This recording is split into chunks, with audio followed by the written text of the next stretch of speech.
Bonjour, bienvenue sur Bible 365. Nous sommes contents que vous soyez avec nous aujourd'hui pour écouter la lecture du livre des Nombres, chapitres 5 et 6. Si vous êtes nouveau, s'il vous plaît abonnez-vous à la chaîne, continuez à aimer et partagez-la pour encourager quelqu'un d'autre à écouter la Bible cette année. Bonne écoute. Nombres, chapitre 5. L'Éternel parla à Moïse et dit : Ordonne aux enfants d'Israël de renvoyer du camp tout lépreux, et quiconque a une gonorrhée ou est souillé par un mort. Hommes ou femmes, vous les renverrez hors du camp, afin qu'ils ne souillent pas le camp au milieu duquel j'ai ma demeure. Les enfants d'Israël firent ainsi, et ils les renvoyèrent hors du camp. Comme l'Éternel l'avait ordonné à Moïse, ainsi firent les enfants d'Israël. L'Éternel parla à Moïse et dit : Parle aux enfants d'Israël.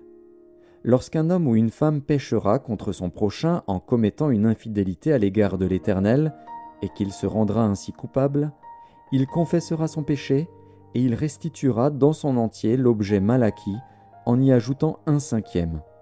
Il le remettra à celui envers qui il s'est rendu coupable.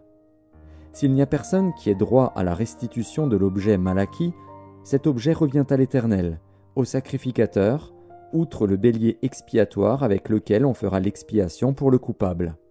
Toute offrande de choses consacrées par les enfants d'Israël appartiendra au sacrificateur à qui elles seront présentées. Les choses qu'on aura consacrées lui appartiendront, ce qu'on lui aura remis lui appartiendra. L'Éternel parla à Moïse et dit : Parle aux enfants d'Israël, et tu leur diras : Si une femme se détourne de son mari et lui devient infidèle, si un autre a commerce avec elle, et que la chose soit cachée aux yeux de son mari, si elle s'est souillée en secret, sans qu'il y ait de témoins contre elle, et sans qu'elle ait été prise sur le fait, et si le mari est saisi d'un esprit de jalousie et a des soupçons sur sa femme, qui s'est souillée, ou bien s'il est saisi d'un esprit de jalousie et a des soupçons sur sa femme, qui ne s'est point souillée, cet homme amènera sa femme au sacrificateur, et apportera en offrande pour elle 1/10 d'épha de farine d'orge. Il n'y répandra point d'huile, et n'y mettra point d'encens, car c'est une offrande de jalousie, une offrande de souvenir qui rappelle une iniquité. Le sacrificateur la fera approcher et la fera tenir debout devant l'Éternel. Le sacrificateur prendra de l'eau sainte dans un vase de terre. Il prendra de la poussière sur le sol du tabernacle et la mettra dans l'eau. Le sacrificateur fera tenir la femme debout devant l'Éternel. Il découvrira la tête de la femme et lui posera sur les mains l'offrande de souvenir, l'offrande de jalousie. Le sacrificateur aura dans sa main les eaux amères qui apportent la malédiction. Le sacrificateur fera jurer la femme et lui dira : Si aucun homme n'a couché avec toi, et si, étant sous la puissance de ton mari, tu ne t'en es point détourné pour te souiller, ces eaux amères qui apportent la malédiction ne te seront point funestes.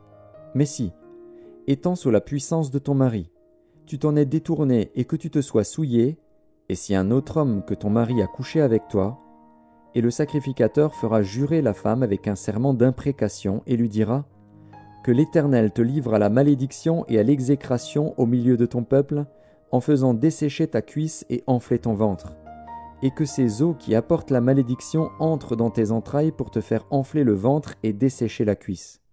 Et la femme dira : Amen, Amen.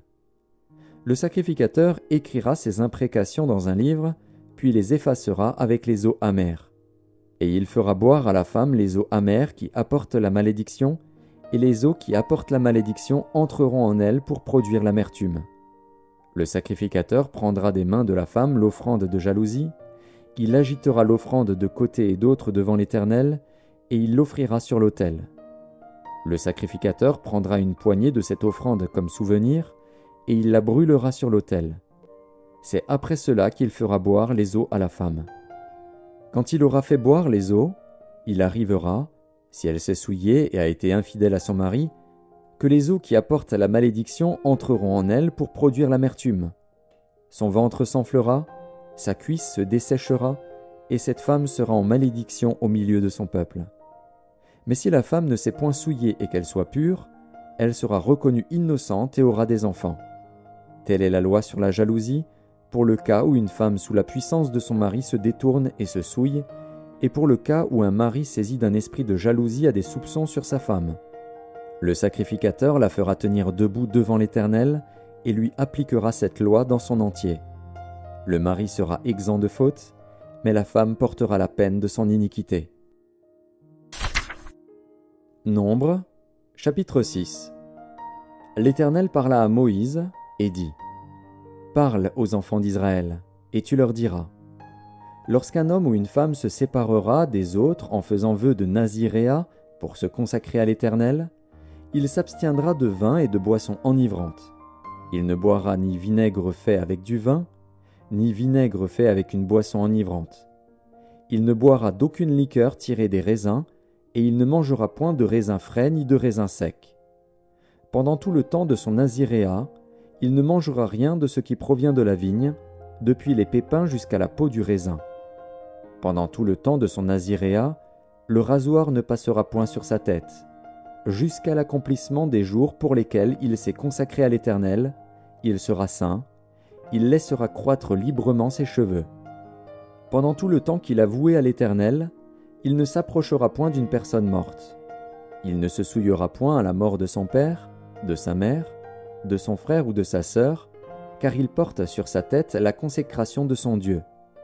Pendant tout le temps de son naziréat, il sera consacré à l'Éternel. Si quelqu'un meurt subitement près de lui, et que sa tête consacrée devienne ainsi souillée, il se rasera la tête le jour de sa purification, il se la rasera le 7e jour. Le 8e jour, il apportera au sacrificateur 2 tourterelles ou 2 jeunes pigeons à l'entrée de la tente d'assignation. Le sacrificateur sacrifiera l'un comme victime expiatoire et l'autre comme holocauste, et il fera pour lui l'expiation de son péché à l'occasion du mort. Le naziréen sanctifiera ainsi sa tête ce jour-là, il consacrera de nouveau à l'Éternel les jours de son naziréat, et il offrira un agneau d'1 an en sacrifice de culpabilité. Les jours précédents ne seront point comptés, parce que son naziréat a été souillé. Voici la loi du naziréen. Le jour où il aura accompli le temps de son naziréat, on le fera venir à l'entrée de la tente d'assignation. Il présentera son offrande à l'Éternel, un agneau d'1 an et sans défaut pour l'holocauste, une brebis d'1 an et sans défaut pour le sacrifice d'expiation, et un bélier sans défaut pour le sacrifice d'action de grâce. Une corbeille de pain sans levain, 2 gâteaux de fleurs de farine pétris à l'huile, et 2 galettes sans levain arrosées d'huile, avec l'offrande et la libation ordinaire. Le sacrificateur présentera ces choses devant l'Éternel, et il offrira sa victime expiatoire et son holocauste. Il offrira le bélier en sacrifice d'action de grâce à l'Éternel, outre la corbeille de pain sans levain, avec l'offrande et la libation. Le naziréen rasera, à l'entrée de la tente d'assignation, sa tête consacrée. Il prendra les cheveux de sa tête consacrée, et il les mettra sur le feu qui est sous le sacrifice d'action de grâce. Le sacrificateur prendra l'épaule cuite du bélier, un gâteau sans levain de la corbeille, et une galette sans levain, et il les posera sur les mains du naziréen, après qu'il aura rasé sa tête consacrée. Le sacrificateur les agitera de côté et d'autre devant l'Éternel. C'est une chose sainte, qui appartient au sacrificateur, avec la poitrine agitée et l'épaule offerte par élévation. Ensuite, le naziréen pourra boire du vin. Telle est la loi pour celui qui fait vœu de naziréat. Telle est son offrande à l'Éternel pour son naziréat, outre ce que lui permettront ses ressources. Il accomplira ce qui est ordonné pour le vœu qu'il a fait, selon la loi de son naziréat.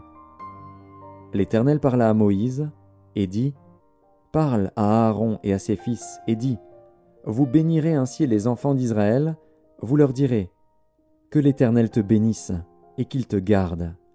Que l'Éternel fasse luire sa face sur toi, et qu'il t'accorde sa grâce. Que l'Éternel tourne sa face vers toi, et qu'il te donne la paix. C'est ainsi qu'ils mettront mon nom sur les enfants d'Israël, et je les bénirai.